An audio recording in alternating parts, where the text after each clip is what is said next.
Hey guys, I hope you're having a great day.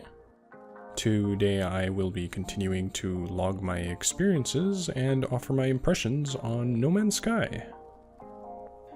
First off, I would like to talk about something. Originally, when I saw No Man's Sky, the initial comparisons I made in my head were to games like Elite Dangerous and other space sims.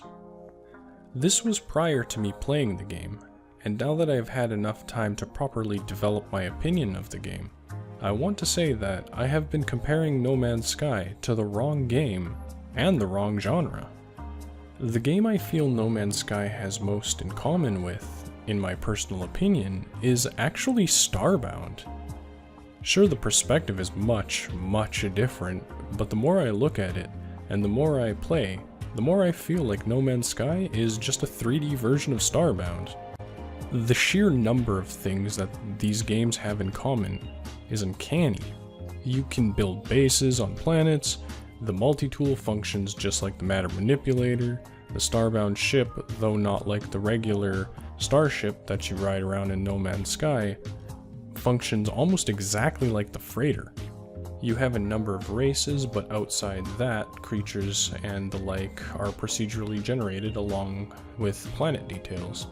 There are plenty of other things that spring to mind, but I will leave it at that. Coming to this realization has really helped me look at No Man's Sky in a new light. The people who enjoy Elite Dangerous and the people who enjoy Starbound aren't always the same kind of person, so I can understand why some people might find this game to be a bit disappointing. For me, however, Starbound is one of my favorite games. Long ago, Starbound was the game I picked to launch my entire YouTube channel, and I enjoy No Man's Sky for all the same reasons I took such a liking to Starbound. Anyway, that's it for my little tangent. Now, how has my time been in the game? When I left off last, I finished off at a point where I just got my freighter. Fortunately, I have yet to make any real meaningful progress since then. That would be because I had to start over. No, my game didn't get corrupted. No, I didn't get stuck in a death loop. What really happened was I wanted to play with people, but seems I was the only person I know who chose to play the game on survival. In case you haven't picked up on it already, in order to play with people, you need to have a file that is on the same difficulty as the people you are playing with. That meant starting over for little old me, but I wouldn't be making this video if I didn't have something to talk about. This time around, I decided to do things a bit differently. Instead of focusing on progression, exploration, or resource collection, I focused on getting my hyperdrive as quickly as I could, and then chose to focus entirely on running missions. This turned out to be a lot of fun. None of the missions are really that in-depth, but you end up seeing a lot more that the game has to offer, because not only are you sent to a variety of locations, but you're also given material rewards that can result in much quicker progression. Though this does rely slightly on RNG, and boy was I lucky this run around. I found a broken ship worth roughly 3.5 million units towards an exchange for a fancy not broken ship. And a mission rewarded me with a multi-tool that possessed 18 slots for upgrades. For comparison, the ship you start off with is only worth about 150,000 units if I recall correctly, and the starting multi-tool only has 5 slots to use.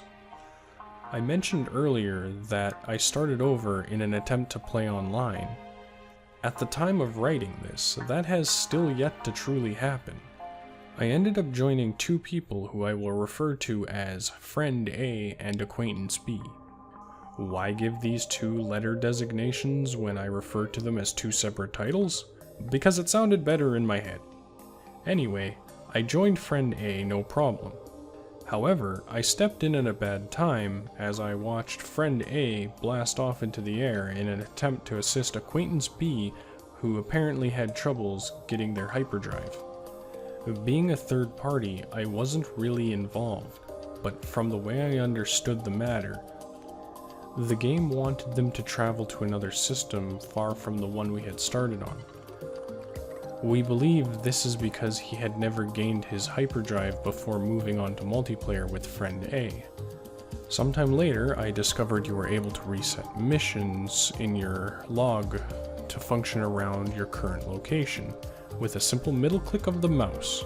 But without this knowledge, I was unable to assist in the matter at the time. Also, in case you're wondering, the new character I started was in friend A's instance, and that worked without issue. Anyway, so my online experience for the time might as well have ended before it began. I will certainly attempt it again soon, but for now I just wanted to mention one more little thing about my ongoing impressions with the game. Back to my survival profile. I will say probably one of my favorite features is the freighters, but they aren't flawless. The building is really fun, and I found it really nice to have a hub I could summon and call my own. But I must mention that the freighters are very buggy. Some examples of issues I've run into is my starship appearing and disappearing in the bay, ships overlapping in the bay, getting stuck in the walls of the bay, and my personal favorite, immediately dying as soon as I accept a mission from a freighter that doesn't belong to me. Also, one quick edit here, I have had a chance to do a little bit multiplayer before this video is scheduled to go up, and the freighters get worse when you involve your friends. When the freighters work, it's great, but Hello Games has a little bit of work to do to get freighters to be running a little bit more reliably. The missions on board the freighter are also fairly basic, but they seem to be a bit tougher than the random missions you find at stations. Some a little bit too difficult if I'm being frank, but those are clearly not meant for me in my current state. They also mix in a little bit of activity that'll get the sentinels after you, and I also have to say that running from the space cops is not necessarily the most fun experience either.